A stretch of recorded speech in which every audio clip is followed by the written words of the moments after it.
Hello everyone. Today we are going to color this rich red hair color using Black Widow pencils. I'm going to leave a link in the description below to another YouTuber who has converted Black Widows to other brands. So if you don't have the Black Widows, you can use Polys or Prisma or whatever you want. I'm just using the Black Widows because that's what I like to use. So here are the colors you will need if you're following along with Black Widows. You'll need CB50, which is fire, SC53, which is deep purple, CB61, which is blood diamond, SC15, which is, I cannot remember the name right now, but it's from the Scorpion set, and then DG160, and that is evil red from the Dragon set. Okay. So, like always, I like to explain a few things about the process because it's not just the color combo. You can take any set of pencils and create a, color combo of hair. What we're trying to do here is capture the light and how it would bounce. So, as you can see with her hair, it is a very loose, luscious braid.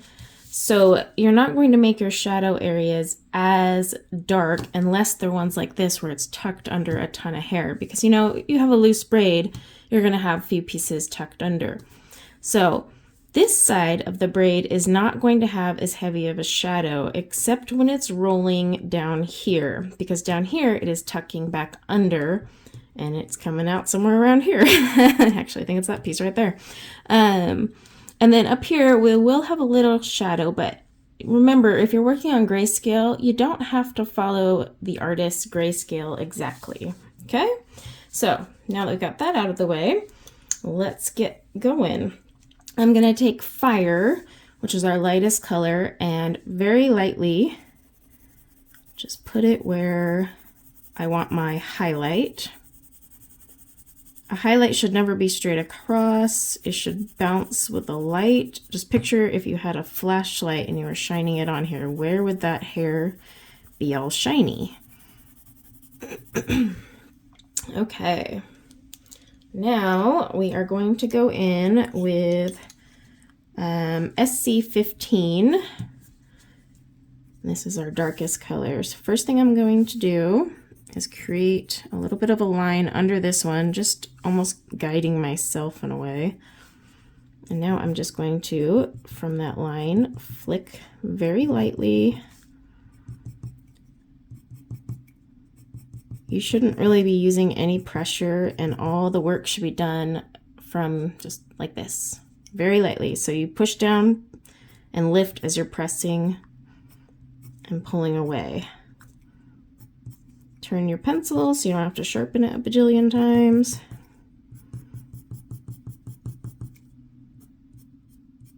And see, I'm just around the edges here. I'm a little more cautious because I don't want it to come out of the bun, or the braid, I should say. Okay, that's good for now. You can always go back. All right, now grab your evil red DG160. Same thing, we're going from the base, but these lines should go out a little further and you'll start to see that color pop through. Don't follow me exactly, just kind of do the same gist of what I'm doing. Don't stress that you didn't put a line here or there. That's not the point. The point is to get you familiar with the flick technique so that you do it in your sleep and you don't even think about it. And then also to just kind of picture that color. You'll eventually find yourself going, I need more of that. I'm going to sharpen this. A sharp point, and that one was a little blunt. Okay, so my deep purple now from SC53, which is the Scorpion. Again from the base. And this color I am somewhat lining up with our last color. I'm not going too much past it. In some spots I do. Other spots I kind of just line up next to it and fill in some of the white of the paper down here at the base of the hair. So you'll have a combo of that evil red and this color both down here at the base and then peeking through. Okay, now grab Blood Diamond CB61, and I'm going just a tiny bit from the base. So I'm not right at the base, I'm just a little bit above it. And if I see a little bit of white of the paper, then I'll go in there with it, but I gotta turn a little here. Now this color you're gonna see a lot because it's a lot brighter.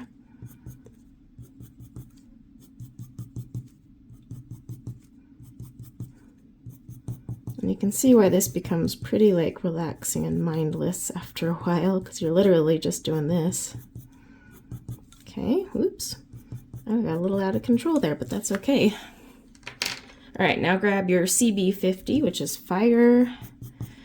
Same thing, not really from the base, but I'm just kind of pulling it closer. Again, we want a highlight, but I don't want just a big fat line. So I'm kind of coming across and helping these ends meet a little here and there. Not a lot. See how it's kind of like an orangey red coming through. Okay. Now go back to your SC15, that's the darkest color. Just kind of flick a little more in the areas where you want it dark. This is a little bit of a brownish red, pretty dark color. So I'm just kind of putting it here in the bottoms where I need it just a little darker.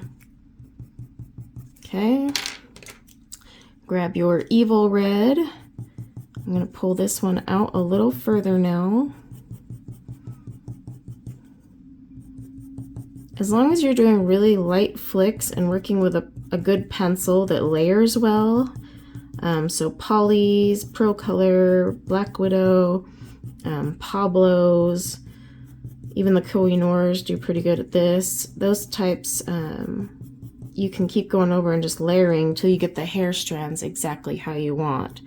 If you're using something a little softer and more opaque, such as like a Prismacolor, then you're going to not be able to do that. So instead, you'll use that opacity to your benefit and just use it to kind of cover up. All right, now go back to your Deep Purple or SC53. And on this one, I'm just kind of bringing in some of these gaps a little more.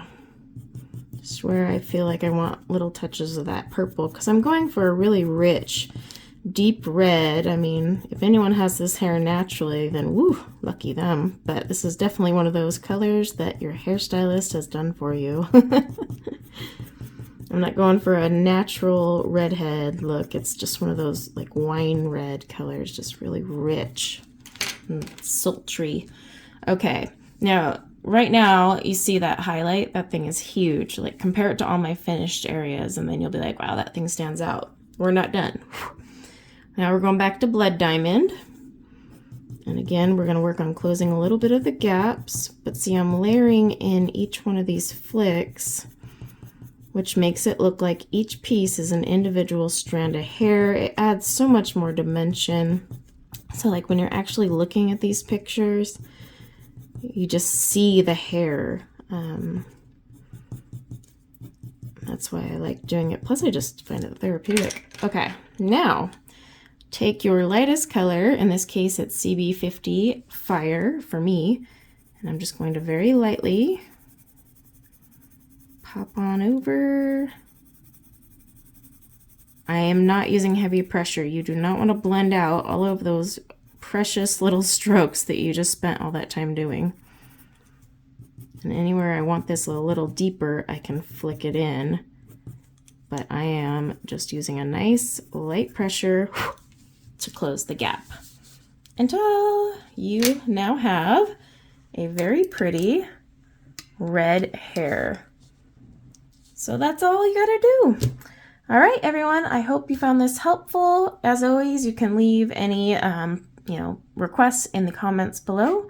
And until next time, see you later. Bye now.